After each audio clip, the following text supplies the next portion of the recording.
اعوذ باللہ من الشیطان الرجیم، بسم اللہ الرحمن الرحیم۔ جب سب دروازے بند ہو گئے وہ عورت ٹوٹ کر رہ گئی۔ اس نے ہاتھ اٹھا کر اللہ سے بس ایک آخری دعا مانگی اور وہی دعا اس کی بکھری ہوئی دنیا کو بدل گئی۔ وہ ایک ماں تھی جس کی گود کبھی ہنسی سی بھری رہتی تھی، لیکن اب صرف خاموشی رہ گئی تھی۔ شور کا سایہ بچپن ہی سے اٹھ گیا اور وہ غیر بیٹا عرصے میں دنیا چھوڑ گیا۔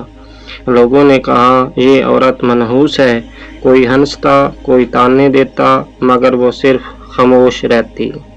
ہر رات سجدے میں جا کر بس اتنا کہتی، یا اللہ تیرے فیصلے پر راضی ہوں، پر تنہا بہت ہوں۔ کئی دن فاقے میں گزرے، کپڑے پرانے، بدن کمزور، مگر ایمان مضبوط۔ پھر ایک دن بارش کی رات میں وہ مسجد کے باہر بیٹھی تھی، ایک گاڑی رکی، ایک نوجوان اترا اور دیر تک اسے دیکھتا رہا۔ پھر وہ آ کر بولا، ماں جی آپ وہی ہیں جنہوں نے بچپن میں یتیم بچوں کی خدمت کی تھی نا؟ وہ حیران ہوئی۔ اس نے صرف اتنا کہا، ہاں بیٹا، پر اب کوئی یاد نہیں کرتا۔ نوجوان کی آنکھیں نم ہو گئیں۔ وہ بولا، میں وہی یتیم ہوں، آج اللہ نے مجھے کامیاب کیا اور آپ کو واپس دینے بھیجا۔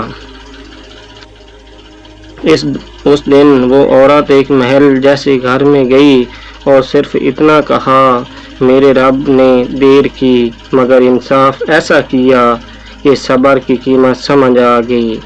اگر آپ کو بھی کبھی صبر کا صلہ ملا ہو تو کمنٹ کریں۔ اللہ سب کچھ دیکھ رہا ہے، اور اس ویڈیو کو لازمی شیئر کریں تاکہ کوئی مایوس دل پھر سے اللہ کی طرف لوٹ آئے۔ والسلام۔